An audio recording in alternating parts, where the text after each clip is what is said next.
That if you have, let's say you have brush, wood that was gathered in a pile in the field, it was gathered, it's not muktzah. It was gathered. But let's say you'd have just scattered twigs and you want to go pick it off the field, that's muktzah. Because he didn't gather, he didn't do an overt act to show that. Right. So we'll see. Karfi, what about if it's like an enclosed area? It's just not an open field. It's enclosed. Even if it's scattered, you could gather it together. It's not muktzah. Of course, that it's enclosed. Karfi. What's karfi? Rebuda says as long as it's near the town, so which means it's like the person feels it's like within his reach, that's when being in that enclosed area, it's not muktzah. Rabbi Yossi Omer kosher nechnos b'pusachas. I feel tochat chum Shabbos. That is, if it's under lock and key, and even if it's at the end of Tchum Shabbos, which is at a distance, but it's still, you could come upon it, that's enough that it's not muktzah. Tosei Akasha here is one of the lamtes halachos is ma'amir. What happens if you have apples fall off a tree, and then you want to gather the apples on Shabbos? Put them in a basket. Torah violation. For ma'amir. So how could it say over here in karpit that what, that you can, even if it's mefuzah or even if it's scattered, for that muktzah, it's an amalach. So if it falls in your house, if the apples, you drop a bag of apples on your kitchen floor. You could pick it up. That's an enclosed area. No, not because it's enclosed. It's not. That's Tosa's question. It's not gathering. Why isn't it gathering? What is closed area? We're talking it's enclosed in the field. The field is enclosed. But you said in the kitchen. So in the kitchen. So I'm going to explain it to you. Okay. Right? I can't do the hand movements you do, and I can't do this either. But, so let's do Tosus. Tosus says, ask the question, what are we talking about? Muktzah, and this is no rice, if it's mefuzar. Even if it's close, Tosus says, Mamar is only mokum b'dilusam. Meaning, if they grow there, what you're gathering grows there, that's when you're in violation. But if it doesn't grow there, there's no Mamar. So meaning, let's say you have an apple tree. Apples fall to the ground. Right now you gather the apples. You're in violation of Mamar. Because you're gathering its location of growth. Gathering something that grows. Okay? So therefore, let's say you go and you winnow wheat. And then afterwards you go and you gather all the kernels, after the kernels separate from the chaff. Right? That's Mamar. Because there you threshed it. If it's in the threshing floor, it's not. Right? In the threshing floor is a floor where nothing grows over there. We thresh the wheat. You bring it into an area, a closed area, and you thresh it. It doesn't grow there. There you could gather. So therefore, the discussion in the Mishnah is muktzah. We're talking at a location that doesn't grow. The wood doesn't grow in that location. Right? So we're saying, so what is it, an issue of muktzah? If it's enclosed, even if it's scattered, it's not muktzah. That's the Mishnah.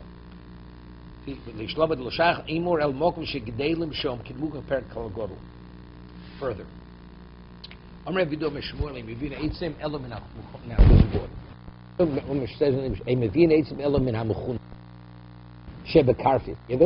You could only bring wood if it's gathered in an enclosed area, which is contrary to the Mishnah. Because Mishnah says that if it's enclosed, it can even be mefuzorim, it can even be scattered. Someone asks, right? How could you say in the name of Shmuel Rebbe Yehuda that even in the karfif it has to be gathered, otherwise it's muktzah? We learned in the Mishnah that if it's enclosed, even if it's scattered, it's not muktzah. On that he answered, the Mishnah, our Mishnah, is going, it's a minority opinion. The majority opinion holds that even in the karfif, not to be muktzah, it has to be gathered. It has to be mechunas. Okay? The Tanya, as we learned in the Brayso, Omer Reb Shimon Elazar. Reb Shimon Elazar, this is his version of the machlok. Lo nechel beisham beisilel ala mufuzor shebesoders. Beisham Yisrael don't argue if it's scattered out in the field. She'ei meviim. You're not permitted. It's muktzah. Al muchunosi shebekarfif. What's gathered in a karfif? She'meviim. No argument. Beisham beisilel. Al man nechluku. What in what context they argue? Al mufuzor shebekarfif. What's scattered in an enclosed area. Al muchunosim shebetzor said something that's gathered in the field. Shebeshami omrim lo yovi. Beishama is machmir lo yovi. You're not permitted. Beisil omrim yovi. So we're speaking. It's our mission is going like Beisilel according to Reb Reb Shimon Elazar. So Reb Shimon Elazar is the Yochid, is the minority opinion. That's his version. Take a look at Rashi. Omer Ravo, Ali Khan of Ali Fan. Now he says something interesting. So we're saying now, if it's Muchunosim, Bekartif, everybody agrees. It's not even a question. It's not Muktzah, right? What about if you have Ali Khan of Ali Fan? You have leaves. Leaves of reeds and leaves of grape leaves. Piled up. Afal Gavdim Mechantilu, although they were gathered together in a pile. Umosvi. Choose Mechantilu Mosvi. Kevni Midli Zika Mivdalu Kumpuzaram Dami. Since if a wind would come and blow on it, it would scatter immediately. See, even in the gathered state, it's like scattered. That's not considered a sufficient designation that it shouldn't be seen like part of the field. Okay? Basurin, therefore it's muktzah. Before you have to be gathered. However, the isna asnach mono mi'esmol alayu, let's say put something heavy on the pile of leaves to hold it in place, shabadomi, because then it's muchonosin, then it's considered gathered. Meaning if you gathered something which doesn't really stay in one place. So what's the whole idea? If something's scattered on the field, you see it as part of the field. You want to go out back in your backyard, you want to pick up stones. Stones are muktzah. What about if you piled them up before that you're going to use those stones, right? So then that you did an act of preparation to gather them together. So here, well, what about with stones will stay in place? Well, you make a pile of wood, it's going to stay in place even if the wind comes. But if you have leaves, the piling, tomorrow you're not sure if you're going to find them in the pile.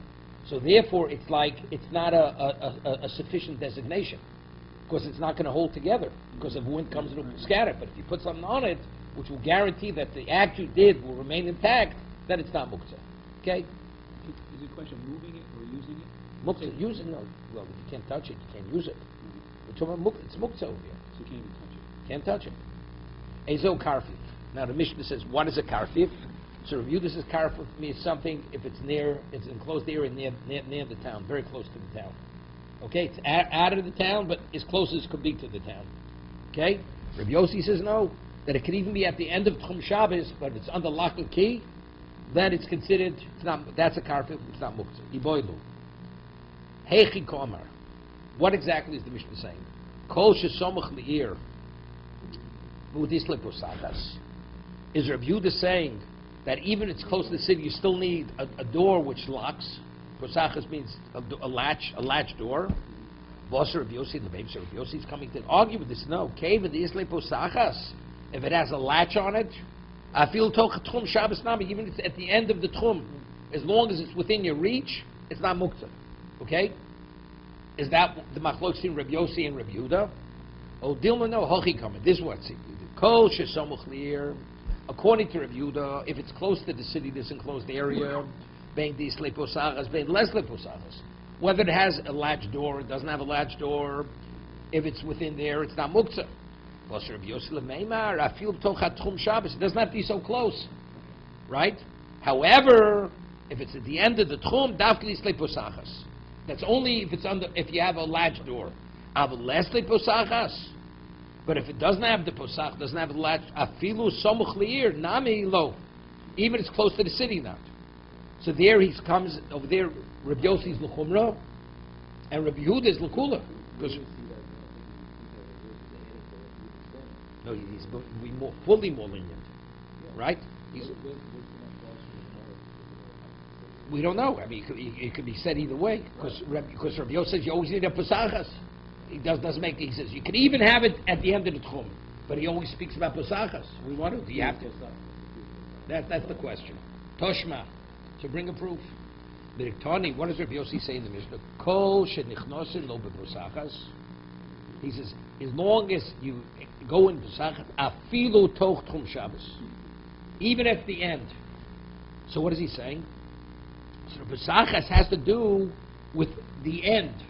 If it has posach, it could be even at the end of the tchum. So what's the inference of that? Only if it's the end of the tchum, you need a posachas. But if it's close to town, you don't need a posachas. Shema no, Rabbi Yossi, tarti l'kula. He's saying two leniencies. If it's close to town, you don't need a posachas. And it's the end, it's the very end of the tchum, right? Then you need a pasachas. He's arguing two levels with Rabbi Yehuda, right? Firstly, he's arguing if it's the end of the chum, if you have pasachas, is a muktzah. He says it's not. Rabbi Yehuda says it is, and if it's close to town, you don't need a pasachas. Rabbi Yehuda says you do need a pasachas. Amr Rav Sala, Amr Rav Yimi, haloch Rabbi Yossi loka, and we rule like Rabbi Yossi. So what's the halacha? If you have an enclosed area, right the outskirts of town, even though you don't have a latch door, you have gathered twigs there, it's not muktzah. If it's the end of the tchum, which is disconnected from the town, but it's still within your reach because you go, it's the very end of the tchum, that's only if it's protected. That means you lock the door. So when you locked it, that means it's there available for you to go and take when you choose to take it. So that's the reason why you have to have the latch door if it's the end of the tchum. If it's right outside the town, doesn't have latch, it's like right there to take. It's for your taking always, because it's like within your reach. But if it's not within your reach, because it's at the end of the tchum, then you need the posachas to say, because it's a protected area. And you can carry it back. It's yomtiv. Yomtiv. It's not muktzah, you can carry. Ein mevaken eitzim lo min hakoros. You're not permitted to chop wood from a beam. Okay? Beams that are just piled up. We'll see in a moment. Is it muktzah machshor kiss? Is it just... We'll see what it is. What about if you had a beam and the beam broke on Yom Tiv? So what is that? What? Doesn't mention what is it? No. What's a kli? No, it's not. Not a kli. Not a kli. It was a beam. So it was part of the structure. So it's muktzah. It's muktzah machmas iser, right? So we'll see. The beam broke on Yom Tiv. So you're not permitted to... It's lo zu absu. The second one is less of a chiddush, right? Usually you tell a greater chiddush. The second one is more obvious. If you have a beam that was part of the structure and now breaks on Shabbos, so originally you never imagined it would be available for firewood, and not only and when Yom Tov began, it wasn't available to you because you're not permitted to dismantle the house. So the first thing is what is the greater chiddush. Usually you would say the lesser chiddush than the greater chiddush. Here we're saying first the greater chiddush, then the lesser chiddush. It's a style of writing. Zu vein tzorach lo mazur, Rashi says. It says one thing, you don't have to say the other thing. Vein mevakin lo bekurdum v'lo b'magera v'lo b'magu v'lo b'kupitz. You're not permitted to use. Gemara discusses what an axe is. Currently, this type of axe, what it is one side of the axe on the same side. One side, it's a straight blade, and the other side, it refers to as zachrus. It's pointy. One side is straight. Like a pick. One side's like a pick. The other side, right? Not serrated. Megara is serrated. Saw. Migra is a saw. That's a serrated blade, right? So why? Because all these things, it looks like you're doing a malacha. If you use this, that's the way a craftsman usually. That's a craftsman's tool. See, if you break nuts, you take a hammer to break nuts, because it's clear you're not doing a craft. But if you go use this and you start chopping wood with it, it looks like this is like an uvda hole. It appears that you're going to do some kind of craftsmanship. So therefore, you're not permitted to use the kardum, the migra, magol, lo kubitz, elo kubitz. Kubitz is a meat cleaver. You're using something you normally break bones or dismember a cow. You're using to break wood. So it's clear. If you're using that kind of utensil, you're not going to you're not a cabinet maker over here. It's purely what? For firewood. You're breaking the wood because for firewood. Okay? You can do that even if you didn't have the intent to do it before the time. You're permitted to break. They could chop firewood with a non-usual device. Right. And we're talking about firewood was prepared. Okay? Somebody asks a question. I vabrit aim vakin cloud. Starts the Mishnah says aim vakin. It would have to be prepared before the time? Definitely. Otherwise it's muktzah. Well, that's the beginning of the Mishnah. First it says aim vakin eitzim lo min akoros lo min akora. Why? You're not permitted. So that's the Gemara's question. The Mishnah is contradictory. It starts off under no circumstance are you permitted to chop wood from the beams or this kind of beam, that kind of. And says, and when you chop, Make sure it's not the professional tool. We just finished saying you're not permitted to chop wood, period. So the Mishnah is contradictory. That's the first question. The Mishnah starts off, you're not permitted to chop wood. Something's been deleted from the Mishnah. This is the way the Mishnah has to be read. You have building supplies. Boards, beams piled up, which are building supplies. There, you're not permitted what the building supplies, that's called muktzah masorkis, right? That's been designated specifically for buildings, not for firewood. And the beam that breaks also, because when Yom Tov began, its classification wasn't firewood. But you're permitted to chop the wood. Let's say the beam broke before Yom Tov. So what's its value? Purely firewood. Therefore, when you break that beam, you chop that beam, what kind of utensil do you use? And that, when you chop the beam that broke before Yom Tov, which is not muktzah, you're not permitted to use the kardum, lo b'mago, lo b'megara, elo b'kupitz. Only the meat cleaver. Of course, nobody would consider for a moment this is a craftsman's act. Tanya Nami Hochi, we learned in the Bryce as reviewed the said name of Shmuel. Aim vaken eitzlo min asor shel koros, because that's a pile of building material, beams that were designated for building. Elo v'lo min akorish nish b'rev Yom Tiv, l'fi she'eno min amuchon, because it's muktzah. Okay, v'lo b'kordum, lo b'kardum. The Mishnah says you're not permitted to use a kardum, right? The Gemara wants to say, what is a kardum? Omer Avchina barashlamyo mishmei derav lo sharal b'nakvus shelo avazach shelo muter. You hear this? Now we said the kardum has two sides to it. You have the pointy side, which is referring to a zachrus, like the male side, and then you have the straight blade side, which is the female side. Okay? So it says, Rav China bar Shlomi says, name a Rav, when it says in the Mishnah, not permitted to use the kardum, that's using the straight blade, but if you want to break the wood with the point, you can break the wood. Versus pshita. It's understood? But kupitz tanan.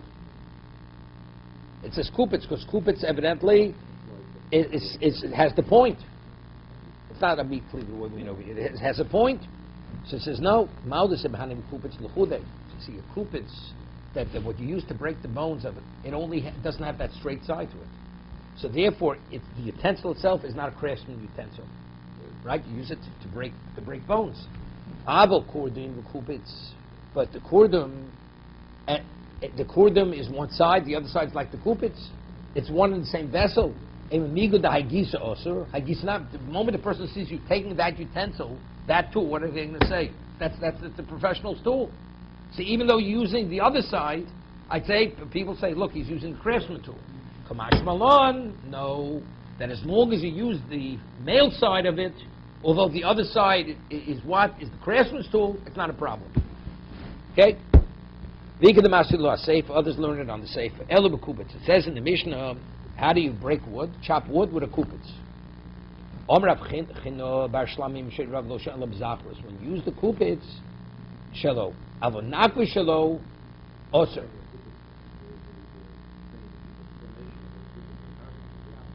Right. Right. Lo shana elo b'zachri shelo, avonakvi shelo, pshita. Lo b'kardum tanan.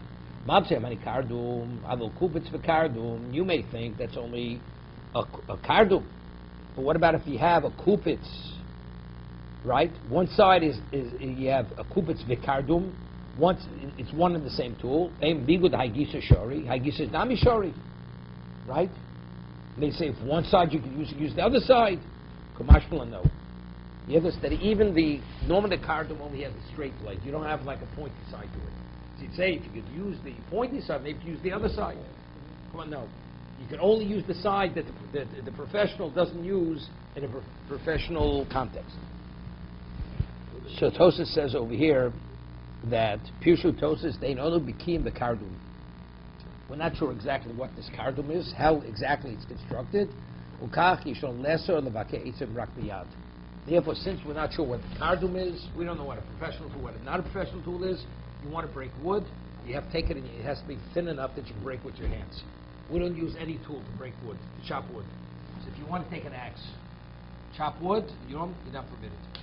Because I'm not sure exactly what kardum is and what not kardum is.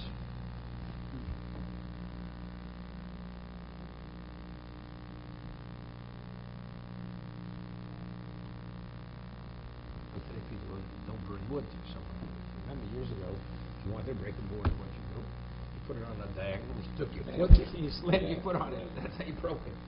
Okay, so that's why you have to do it. So it says biyat doesn't mean biyat. It also means to do whatever regular. It means not to use a tool. Just bring back memories to Howard. We used to bathe. Okay. Somebody wanted to release his frustrations. Okay. Okay. Now next which is interesting. Now we speak about binyan stira, like building and dismantling. If you have a house where the bricks are attached with cement, and you go and you dislodge one of those stones or bricks, what are you in violation of? That's called stira. You're dismantling. Bone is building, soser is dismantling. What about if I take what they call flagstones, these flat stones, just pile them up, and I create a structure just with these stones, and then I take it apart. Is that bone? Is that bone? Is that soser? It's rabbinical. Because since it's not put together on a permanent base, because there's no cement attaching the stones, rabbinically you're not permitted to do it. So let's talk. Let's say you have now a house which is sealed closed, and you have food in that house.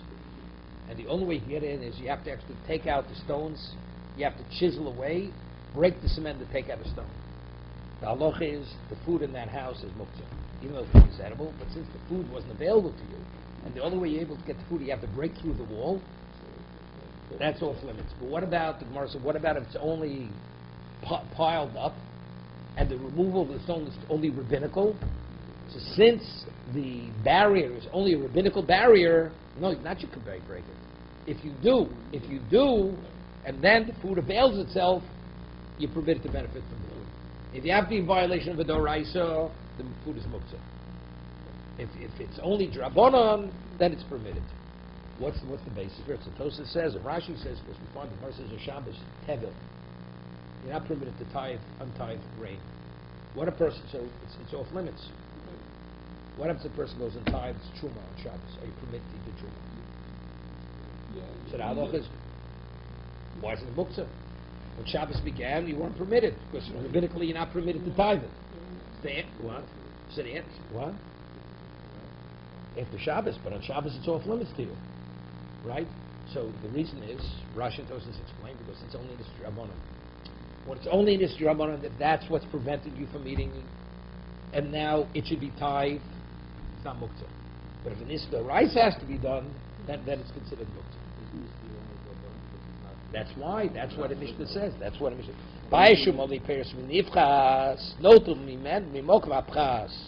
You're permitted to break, the stones were taken out. You're permitted to take the food out of that structure where the hole is. You can even actually take out the stones. It's not, it happens. One of the stones fell out on Shabbos and Yom Tov. Person overtly took out the stone, the note that you could take it. So Mark's going to ask me a question. What are you talking about? How could you take out the stone? It's stira. You're dismantling your house. This is doraisa.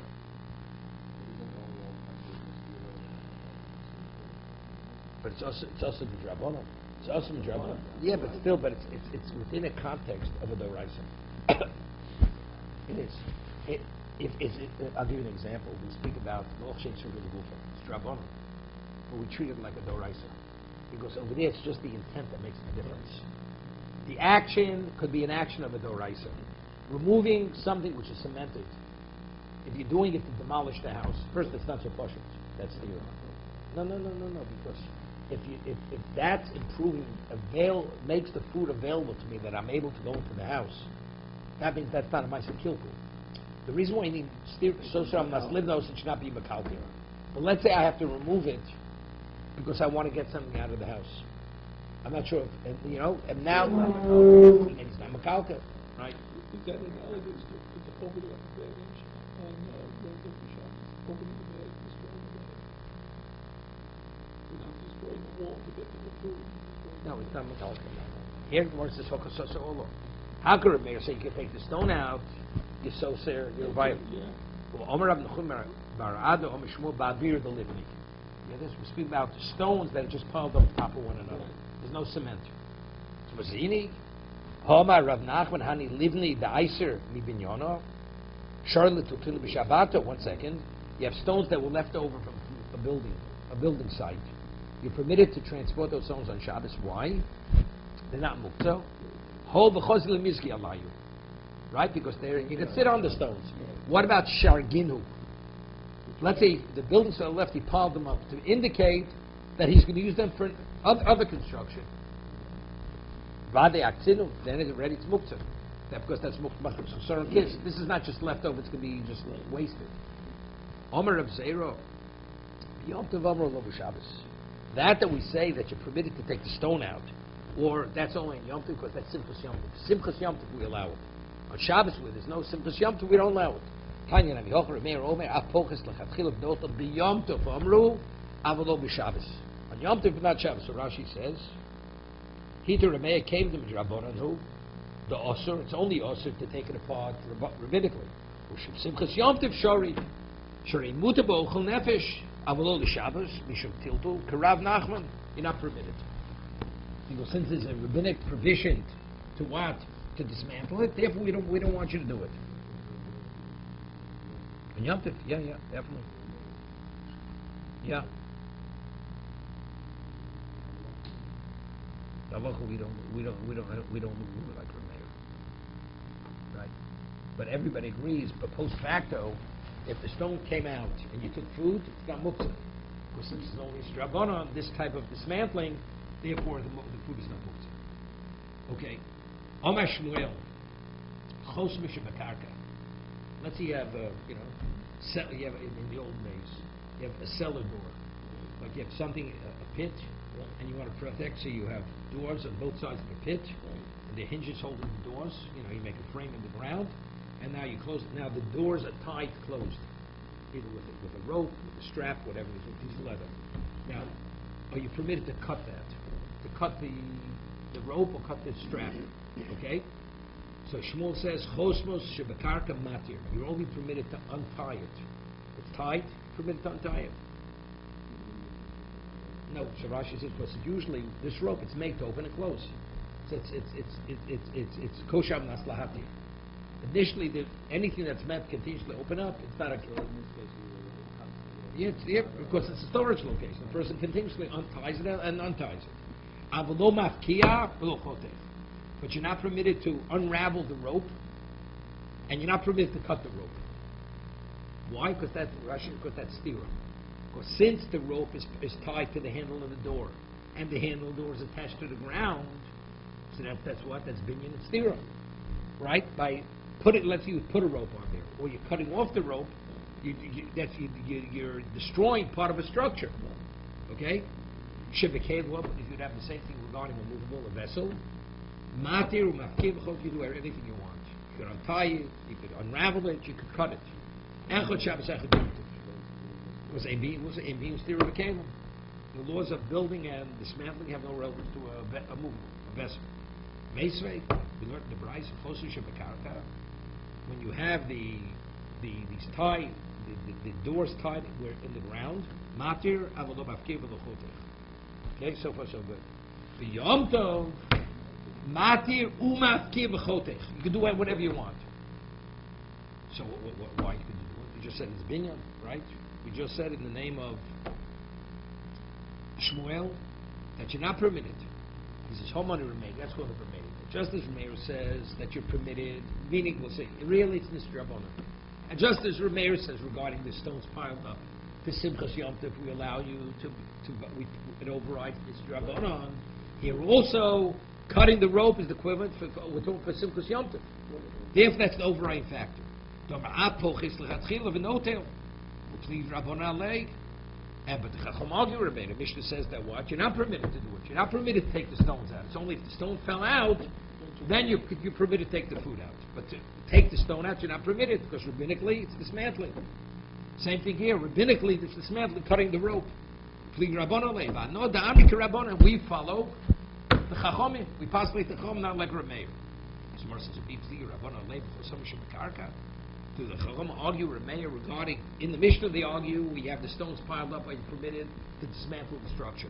But regarding the doors being tied, whether you're permitted to cut it or not, are the Chacham argue Rameir, be pligi Rabbanan, Alei B'chos Mekulatanya?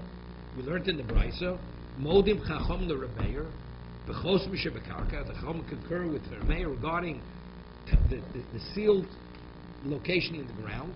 Sheba Shabbos Matir, Avodom Afkiv L'chotech. On Shabbos, you permitted only to untie it, but not to unravel it, not to cut it. B'Yom Tov Matir Afkiv L'chotech. So we see that the Chachamim agree with Rameir. So how do we reconcile it?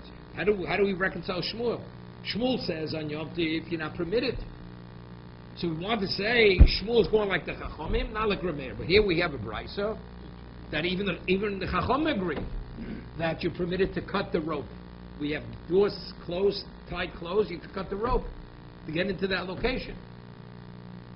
Right? I mean, we're talking about, let's say you have a door, you don't have a lock, and you go and you tie it. Regular door on a structure. Now you go and you cut it. Right? Are you in violation of what? Of stira. Because the rope is attached to the handles of the door. What we're saying now, it's not. It's clear not on Yom Tov. It's permitted. You're permitted to do it.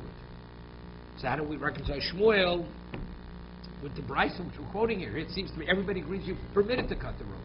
So how could Shmuel say only untie the rope and not cut the rope?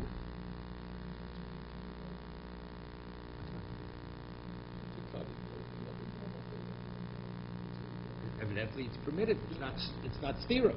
Because if it's stira, how could it say it's permitted? That Emor says that Shmuel says you're not permitted. He's following a different Tana. It's true. The Brises which we just quoted, they hold you can. The Tanya Matir, that we have areas which are tied in the ground. You could untie that tie. And we don't differentiate. Simchas Yom Tov is not an overriding fact. You're not permitted to do it. Shebekli, but if it would be a vessel, b'Shabbos matir, avlo mafkiv l'chotech. On Shabbos we're more machmir. You could only untie it, but we don't allow you to unravel the rope or cut it. Yom Tov matir mafkia v'chotech. In a kli only. But if it's karka, choshim b'karka, under no circumstances.